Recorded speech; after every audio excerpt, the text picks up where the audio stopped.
Jacob, de la tromperie à la bénédiction Jacob, dès le début, est présenté comme un homme qui utilise la ruse pour obtenir ce qu'il veut.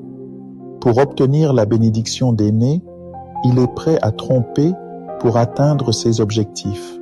Cependant, sa tromperie a des conséquences et il se retrouve obligé de fuir la colère de son frère aîné, Ésaü. Toutefois, à travers ses erreurs, nous apprenons que Dieu peut utiliser même les aspects les plus sombres de notre caractère pour accomplir ses desseins.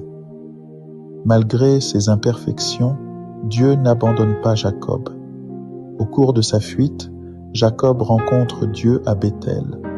C'est là que Dieu lui révèle une vision extraordinaire d'une échelle reliant la terre au ciel avec les anges montant et descendant. Dans cette expérience, il réalise que Dieu est avec lui, même dans ses moments les plus difficiles.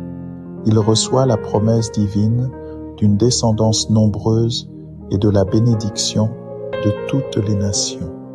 L'un des moments les plus puissants dans sa vie survient lorsqu'il se trouve seul sur les rives du Jabbok. Jacob s'agrippe à l'homme et insiste pour être béni.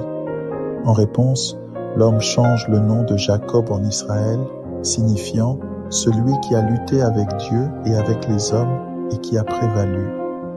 C'est un tournant majeur dans sa vie, soulignant la victoire dans la lutte spirituelle et l'importance de persévérer dans la prière. Sa transformation se manifeste pleinement lorsque, face à Ésaü, il n'est plus le trompeur, mais un homme humble et réconcilié. Jacob reconnaît la grâce de Dieu dans la vie de son frère jumeau, et son frère Ésaü, au lieu de se confronter à la colère et à la vengeance, accueille Jacob avec compassion et réconciliation. C'est un puissant rappel que la grâce et la rédemption peuvent surmonter même les conflits les plus profonds.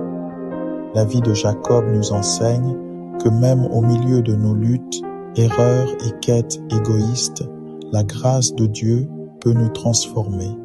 Dieu peut prendre nos moments les plus sombres et les utiliser pour accomplir ses desseins. Nous sommes encouragés à persévérer dans la prière et à faire confiance à sa grâce rédemptrice qui peut restaurer même les relations les plus brisées.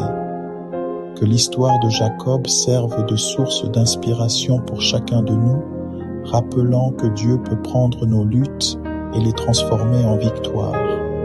Amen.